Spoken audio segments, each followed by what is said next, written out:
Hey, everybody, this is Courtney Starhart, and I'm here today to do a sample drum journey. Okay, so part of our training for our plant medicine retreats is working with people without medicine with the drum and giving them a map of the spirit world or their unconscious terrain, right? The inner world is where we're going when we take plant medicine. And it's always helpful to have a couple of trial practice runs before you dive in and you have to do the real thing. So, today we're here to talk about a map of consciousness so that you guys can get to know that world before you get launched in fully with ayahuasca. So, there's three parts of the spirit world in general. Of course, there are a lot more different places in the spirit world than three, but we start off with a map of three simple places, okay? You've got the lower world, the middle world, and the upper world. Typically, when we go into the plant medicine state, we find ourselves in the underworld. The unconscious world is where we store repressed memories, trauma, and things such as that so that we can function in life. That in the real world is known as the amygdala. And the amygdala is like a warehouse for things that we've repressed or tucked away on a shelf so we're able to get through our life. But after a while, you find yourself just doing that, just basically getting through. So, what's important is for us to be able to download and process that stuff so that we can move into higher states of consciousness, not have our bandwidth blocked. I call them zombie sub programs because that makes it sound kind of cute, but it also gets the point across. The fact that when you're journeying with ayahuasca, if things jump out of the zombie sub basement and give you a jump scare, then that's when people tend to get triggered. They also tend to go down really weird rabbit holes and kind of tend to stay there for an unnecessarily long period of time if they get startled. So, if that trigger fight or flight response is engaged, people tend to lose a lot of time. So, I want to let you know that those things are there in your subfloor, in your unconscious. And we start by going on a drum journey to the unconscious realm, which is the underworld. That's the place that we go to typically when we do soul retrieval.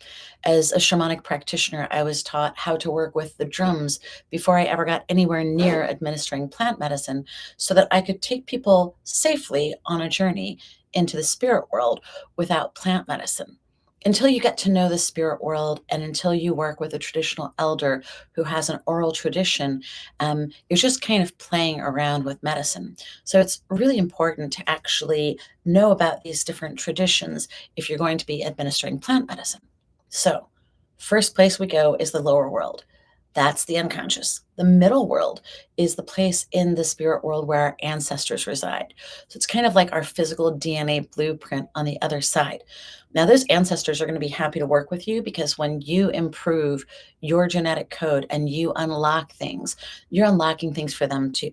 All right. And they gave their lives and a lot of energy and love and effort for you to be alive, for me to be alive, and for us to be able to be here on the physical plane. So typically, people will gladly show up for you when you reach the middle world. What does it look like? The middle world typically looks a lot like this world, and you'll find your ancestors doing very similar things to the things that they were doing here in this life. So it's interesting because it's almost easy to mistake them for being in a physical body. Not that much changes. My grandfather was a gardener and a painter like myself. And when I find him there, he's doing the same things. He's gardening, he's painting, he's happy, he's playing music. And it's always nice to engage. I've also found other ancestors that I never met in this life by traveling back and forth to the spirit world, especially to the middle world. That's where we find our ancestors. Now, as a side note here, the things that we find in the spirit world, much like when we're journeying with ayahuasca, are symbolic, okay? They're not necessarily to be taken literally, although sometimes they are, okay? So make sure that when you're journeying and you're retrieving these pieces, that you understand that much of it is purely symbolic. And it's meant to evoke a certain set of feelings inside of you, to provoke a certain change or a certain understanding from deep within. All right. And in a couple minutes here, we're going to get to a drum journey. We're going to do a 6 or 7 minute drum journey. So don't worry, it's not going to be all chatter. The final world is the upper world. When we go to the upper world, that's where we typically meet more angelic and divine beings who are higher vibrational. So when you get up to the upper world, you are going to have this beautiful, inspirational kind of engagement, maybe with ascended masters, maybe with angelic beings, or maybe with some really higher aspects of your soul. If you get far enough up in the levels of vibrations in the spirit world, just like the keyboard here, when you go up in those octaves, you can often find just amazing, beautiful beings and eventually kind of a dissipation, which way I call finding the force. All right. So let's get started. In traditions all around the world, they use the drums to travel. We go down through the roots of a tree, and a sipapu is a Pueblo word for portal. In our kivas, there's a secret portal. If you go to Bandelier or Chaco, you get in a kiva, you're going to find oftentimes a little hole. So imagine going through the hole of the roots of a tree, winding down, down, further and further, until you hear the sound of water. When you cross that river, however you cross that river, on the other side, you're in the spirit world. You're going to see some caverns, some nooks and crannies, caves that you can go into. When you go into them, open your mind, see what you find. Ready?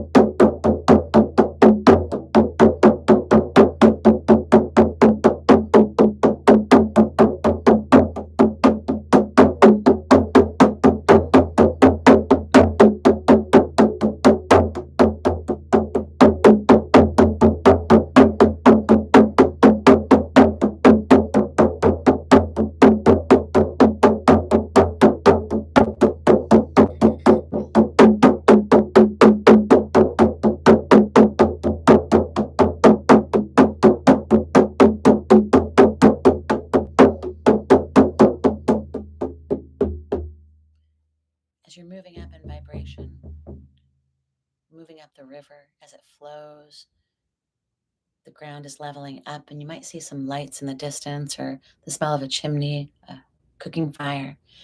In that village or whatever place, you're going to find your ancestors and go on in there. See if you can find someone. If you have a question, why am I this way? Why am I that way? Why is my hair white instead of black? A lot of my ancestors had white hair premature. Ask them whatever you need to know. Let's go.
The next level of the spirit world is the upper world. Winding up a path or flying or riding a horse or whatever way you want to move around in the spirit world, it's totally up to you. Okay. And your mind is the only limit. Take note of your journey going to the upper world.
yourself back into your body and collect yourself. Remember the things that you experienced on the other side, and know that the more times that you go back and forth to the spirit world before you take plant medicine or after you take plant medicine, the better off you're going to be.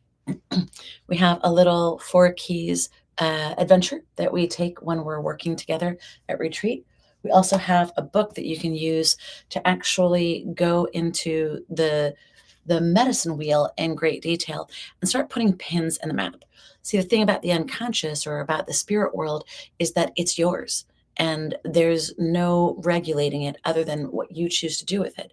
So, as you're understanding your own personal inner terrain, you can be putting pins in the map and understanding about your consciousness. The pins in the map, these little patterns that you have in your own mind, that's what makes the difference to you. So as you're journeying and you're exploring these different realms in your inner terrain, you're starting to understand yourself. The constellations, the patterns, like a mosaic, make a sort of map.